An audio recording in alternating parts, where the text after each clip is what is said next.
আসসালামু আলাইকুম সবাইকে।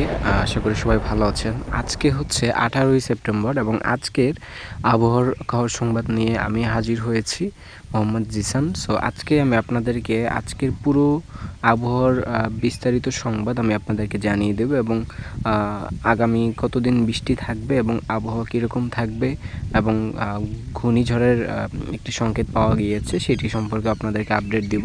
সো অবশ্যই আপনারা সম্পূর্ণ ভিডিওটা দেখেন। সো দেখেন আজকে যেই জেলায় আসলে একটু বৃষ্টি অথবা বাতাস হচ্ছে, দেখেন যেই অঞ্চলগুলোতে মেঘলা অবস্থায় আছে। সো তার মধ্যে প্রথমত যেই স্থান সেটা হচ্ছে বরিশাল।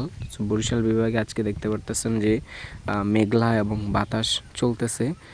এখানে কিন্তু হচ্ছে বৃষ্টি হওয়ার সম্ভাবনা মোটামুটি আছে, তবে হচ্ছে সবচাইতে বেশি যেই জেলাগুলোতে হচ্ছে দমকা হাওয়া বা বৃষ্টি বা ঝড়ো বৃষ্টির হওয়ার যে সম্ভাবনাগুলো রয়েছে তার মধ্যে এক নম্বরে হচ্ছে এখানে দেখতে পারতেছেন এই যে ভৈরব বাজার, যেটি হচ্ছে নরসিংদীতে ভৈরব বাজার, যেটির মধ্যে সবথেকে বেশি হচ্ছে ঝড়ো বৃষ্টি হওয়ার আশঙ্কা রয়েছে। এবং এখানে রয়েছে হচ্ছে দেখতে পারতেছেন ময়মনসিংহে